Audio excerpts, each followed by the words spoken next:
volume 0%. Good afternoon, and welcome to More Than Meets the Eye. I am your host, Blind Prime, and for today, I have for you Transformers War for Cybertron Seige Weaponizer Cog. Here he is, in all of his cogginess. Cog here is a weaponizer, and he is being reviewed right now as part of our ongoing weaponizer series. I know I haven't put like weaponizer part 1 or weaponizer part 2 and nonsense like that in my videos, but it's kind of if you're a Transformers collector, you know the names of the weaponizers, and I do mention weaponizer all the time in the videos. So the previous weaponizer videos in this ongoing series have been Slammer and Six Shot. So if you want to check out other weaponizers that spawned from this weaponizer, at least in terms of engineering and how it was done, then check those two out, and then come back here and watch Cog. He is the first weaponizer of the Seige line. In addition to that, whereas Slammer and Six Gun were both individuals that previously existed in non-transformable states from Metroplex, in the old 80s Metroplex, this guy is in a similar situation. He is a transformer that comes from non-transforming vehicles that were included with your Fortress Maximus back in the 80s. I have no idea what the vehicles were called, but I know that one of them was at least named Cog, and Cog was born. He is he is those vehicles, which is pretty cool, and I really think it's awesome that Transformer, the Hasbro went back and found these old non-transforming things and made them into transforming things, because we always appreciate that. It's really cool whenever you witness that happening. And now, without further ado, let's talk about Cog here. Cog, when it comes to the Transformers line, so far that I've reviewed, is the worst when it comes to articulation. He has got the worst articulation out of them all. He's got a decent elbow bend. It gets a 45-degree angle, which is all right. He has back and forth motion on his shoulders, and his arms do spin around 360 at the forearm, but there is no up and down motion with these shoulders because of how the peg works. It's just a peg that plugs in to a Seige port on the side, and that's it. And there's no up or down motion. It's just simply 360-degree rotation, and that's all you're going to get with him when it comes to that. The waist does spin 360 degrees, and no problems there. You could spin it all the way around. His upper legs in the waist area do have, his thighs do have regular, what you would expect from all Seige and War for Cybertron Transformers when it comes to motion, except for that looseness. This doesn't have that looseness that you would expect. And the knees are double jointed, which is really cool. Partly that's because of transformation, but still, we can have fun with it. And the feet do have the typical ankle tilt, though these ankles are the loosest ankles I've ever seen or felt in a Transformer from the War for Cybertron line. Alright, and his head does spin around in circles. And does it go up and down? It does kind of go up and down because of, it goes up. It doesn't really go down at all. And that's just partly because of the transformation. So, let's talk about, it's warm in here. Now, let's talk about what you get with him. So, first off, we will go over Seige ports and Seige pegs. So, 1, 2, 3, 4. 4 on each arm. And then there's 2 in the front of his chest, 2 on the back of his chest for 4 in the core section. And then leg-wise, he comes with 1, 2, 3, 4. So 4 on his legs, 4 on his core, and 4 on his arms. He's a 444 threat. That means he's got 12 Seige ports. Seige pegs, on the other hand, he's got 1, 2, 3, 4, and that's it. 4 Seige pegs. Oh, wait, 5 if you count this one that can spin. He's got one on his chest that you can pop up, and there it is. So 5, and if you want to count his crazy shoulder pauldrons that point up, they'll sort of work as siege ports, but not really. So we'll just say 5. So 5 siege pegs and 12 siege ports. Not bad. So let's talk about his texture. No, wait, no, wait. Let's talk about his height. Almost forgot his height. Stand still and steady, Mr. Cog. Let's get your height measurement table with the handy dandy Lego pad. Here we go. Lego pad is in, and you go down right there. I always measure by the head because the head is just kind of the what I consider to be the top. Everything else around is fluff. It's the head that I measure by. That makes it, head-wise, he's 17 studs tall off the ground. That's cool. Let's find Bumblebee here. Here's a Bumblebee. Let's give a good size comparison Bumblebee. There we go. Cog behind Bumblebee. Bumblebee goes midway, almost all the way up Cog's chest. He goes all the way up to the peg on Cog's chest. We pull that peg out.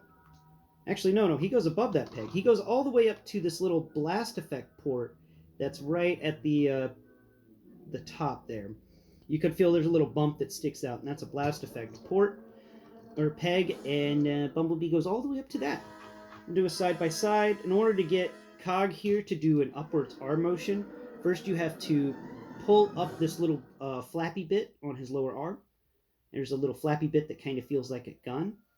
And then you can raise the arm up. And now he can put his arm around the shoulders of Bumblebee. Give you an example of that. Bumblebee on the chest side stands up to the almost directly up to the shoulder point where the shoulder plugs in. And here's a Cog in front of Bumblebee. Bumblebee hiding behind Cog. So you can tell that Cog and Bumblebee are about the same width, which is pretty cool. All right, cool.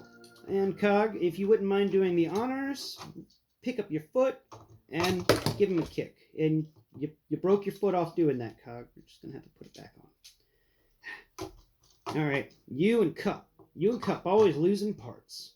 So the molding on this Cog is quite well done. It is the type of molding you would expect from War for Cybertron. You know, you got some nice little gun port on the front, on his lower arm, and then this thing that sticks up has a little gun port on the other side of it.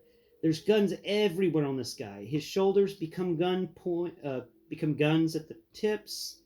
His core is the only thing that doesn't really become a gun. It's his head does. His head's pretty nice. There's texture-wise, this guy's got some really nice, clean textures on him. He feels like a kind of like a soldier in a war. And from what I understand in the show and stuff, the Weaponizers were a new type of Transformer that had recently been created by Wheeljack and Ratchet working together or something like that. You know, it didn't really cover it much in the show, and I really wish that the War for Cybertron show had been better because we could have gotten more information about Weaponizers. But there were some hints dropped that Weaponizers were creations that were kind of new, and that's why Cog didn't really talk much. Texture-wise, we're going down further. We got the lower abdomen area. I like that they use these vents here to give him kind of a lower chest, like a six-pack, which is pretty cool. It's the same type of trick they would pull with Optimus Prime, and I think they managed to accomplish it very well in this figure. The crotch area's got some nice texturing to it, and it's just that I don't know if if this is supposed to be the right way the crotch goes, or if it's supposed there's this big smooth thing area, but I think that's more of a butt panel. So I like to put the crotch the way I have it and keep those smooth bits on the back end as a nice butt panel. Further going down, there's some spinny wheels on the upper legs, and then they move on down to his lower legs, which have tread texture to them on either side for tiny little treads, and on the fronts they have some more rugged texturing and a peg and a port. And then the feet, not really much to say about the feet. They're feet. They're feet that flop all over the place and don't seem to be able to connect to anything. They're just very floppy feet. Floppy feet! Now, a couple of cool things about him. He did come with 2 identical guns, which were very nice, and I have since misplaced them. But there is something I haven't misplaced about this guy, which I don't know if people really talk about or not. I've seen a few things on Cog, but I'm not sure if they ever mention these. So these treads on either side of Cog's legs actually come off. And then you can take the siege the siege peg that sticks out of the tread. You can take and find the siege port that's on the lower arm area, the second siege port on the arm, not counting the fist, and you can plug that in as a shield. It's a tread shield. Yes. This guy could use these tread shields to get treaded. All of my puns are so treadful. It's treacherous. Alright, I'm done. So you plug this. Come on. Are you not plugging it? No. Alright, sometimes these ports on his arms, they're unique ports, so they're a little more difficult than normal to plug things in. There it goes. So now he's got shields on either side of his arms, and he just removed his treads from either side of his legs. That's a cool feature that I never hear anybody talking about, and I really liked that about Cog. Out of the weaponizers, Cog is my least favorite because of just he's the first one. He's where they made a lot of mistakes, which they further improved upon. So he's the experiment, and we witnessed with Six Gun was the next one to come out. No, was it Brawl? Yeah, Brawl was the next one to come out, and we're going to talk about Brawl next, and then Six Gun after that. And as you've seen, if you watched my previous videos on Six Gun, then you'll know that Six Gun is a better transformer than this guy, and that's just because they took the mistakes they made with him with Cog, and they fixed it for the rest of the line, which I appreciate. I really appreciate the fact that they worked in the system and found things to fix it. And other things I don't like about Cog. Cog doesn't have a backpack. He's the first Transformer I've ever come across that has a negative backpack. You know, they always complain about them having too much backpack. Well, this guy doesn't have any. You can feel like there's this big hollow section where his head's supposed to fold in. You can actually fold his head in while he's in robot mode, which I don't really understand why you're able to do that. That's really kind of annoying.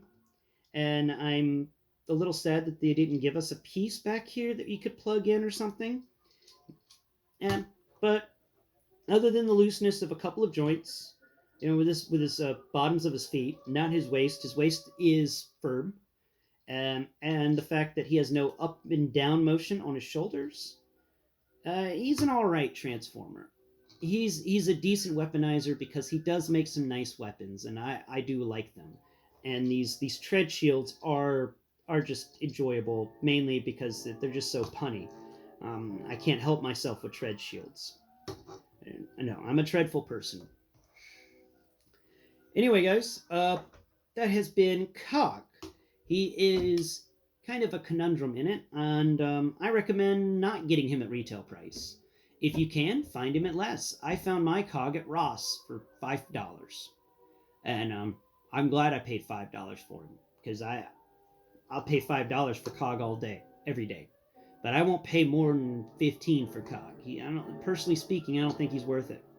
And before I let you guys go, we talked about how Six Gun and Slammer came from Metroplex. Well, Cog is the vehicles, the 2 vehicles that came with Fortress Maximus. They combined together to create Cog. And Cog is the first he's the first time that we've ever seen this Transformer, an actual Transformer, come out of Fortress Maximus. It was just those vehicles. They had never transformed. So it's really cool that Hasbro in the War for Cybertron line went back and grabbed these extra bonus vehicles that came with the major Transformer / playsets and gave us deluxe scale Transformers based on them. That is a really cool thing, and I really appreciate it. So if you have yourself a Fortress Maximus, get Cog here. He'll go with it quite nicely. And personally speaking, I would like a Metroplex so I can attach my Slammer and 6-gun to it. But that's because I've always enjoyed Metroplex. And I've always had a thing for Fortress Maximus, but just never the money at the right time for a Fortress Maximus. One day I will have myself a Fort Max, and that will be a happy day for me. And also, before I let you guys go, I'd like to give a reverse shout out to Viper Island for giving me a shout out on his most recent video. It really helped out my subscriber count, and I really appreciated it. It turned a bad day good for me. Like, I woke up in a terrible mood, but then I saw what Viper Island had done, and it just made me smile, and it made my day. So thank you, Viper Island. You really came in and saved the day today. So that's all for now. Tune in next Prime, where we will be discussing how to transform and combine your Cog in our Blind Builds episode number 4 on Cog. So tune in next Prime. Bye bye for now.